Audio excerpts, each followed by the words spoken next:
Bonjour, je suis Claire Mazerac, certifiée en coaching et psychogénéalogie, et je me propose de vous accompagner pour vous aider à décrypter votre arbre généalogique. Je vous renvoie pour ça à ma première vidéo de présentation qui, en principe, va s'afficher quelque part. Alors aujourd'hui, je suis là parce que certaines personnes de mon entourage s'interrogent par rapport à cette démarche qu'elles auraient envie de faire, de mener, donc d'aller faire des recherches dans leur arbre généalogique, de se le réapproprier. Et elles me disent qu'elles hésitent parce qu'elles n'ont pas envie de revivre les difficultés de l'enfance, les traumas de l'enfance, de se replonger le nez dedans. Et je comprends tout à fait. Et c'est vrai que beaucoup de thérapies vont passer par cette case petite enfance, raconter les souvenirs, etc. En psychogénéalogie, on a une approche qui va être un petit peu différente, puisqu'on va se concentrer sur ce qui s'est passé avant la naissance, ce qu'on appelle en médecine chinoise le ciel antérieur. Donc pour que ça soit bien clair, je vous ai fait un petit schéma ultra simple avec la ligne de vie de la personne, avec ici sa naissance, et la psychogénéalogie va s'occuper de cette partie-là, de toute la lignée des ancêtres, de toutes ces personnes qui ont conduit à ce que cette vie puisse exister. Et donc, plutôt que de s'occuper de ce qui se passe là, on va aller chercher ce qui s'est passé dans l'histoire des personnes avant nous. Leur date de naissance, leur date de mariage, leur décès, les événements de leur vie, les répétitions d'accidents, de maladies, etc. Les deuils qui n'ont pas pu se faire. On va chercher tout ça. Ce qui fait que, en fait, on n'aborde pas la partie de la vie de la personne. En tout cas, pas directement.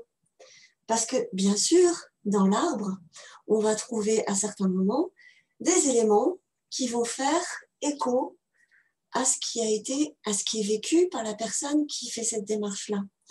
Et ça tombe bien, c'est exactement ce qu'on cherche, c'est de voir comment l'histoire de la famille va nous renseigner, faire écho pour aller libérer la vie de la personne à ce moment-là. Donc cette recherche, pour moi, elle va donner de la force, du sens, le sentiment de ne plus être seul à transporter sa brouette en faisant comme on peut pour trouver des solutions, mais d'appartenir à tout un système qui a du sens, un système familial. Quand on plonge dans ses racines, dans son arbre, en tout cas ça a été le cas pour moi, il y a un sentiment de légèreté, de déculpabilisation, puisqu'il y a des choses qu'on comprend mieux sur soi-même. Je n'ai plus à porter les difficultés toute seule, je suis intégrée dans une histoire comme si j'étais portée. Et je voudrais citer deux images de Farida Bennett, qui a une approche que j'apprécie vraiment beaucoup, une approche qui vient du cœur, qui propose dans cette démarche l'idée de s'appuyer sur ses ancêtres. L'idée de prendre appui sur eux, sur l'histoire de la famille,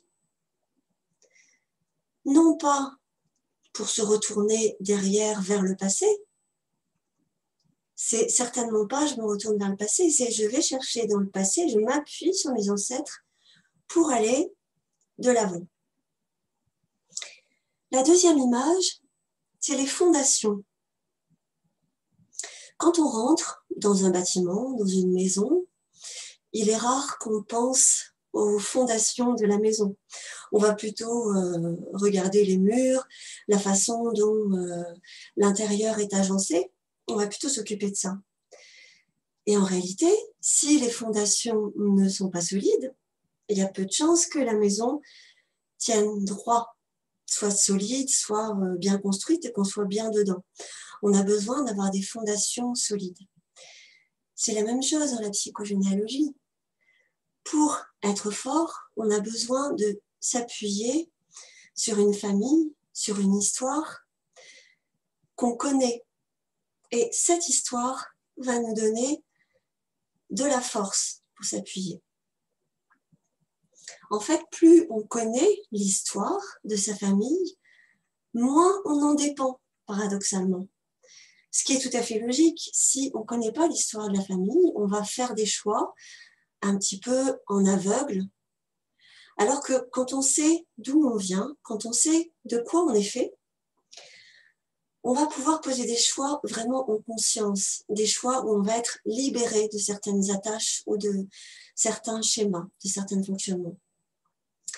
Donc en fait, c'est plutôt quelque chose qui peut nous donner plus de liberté.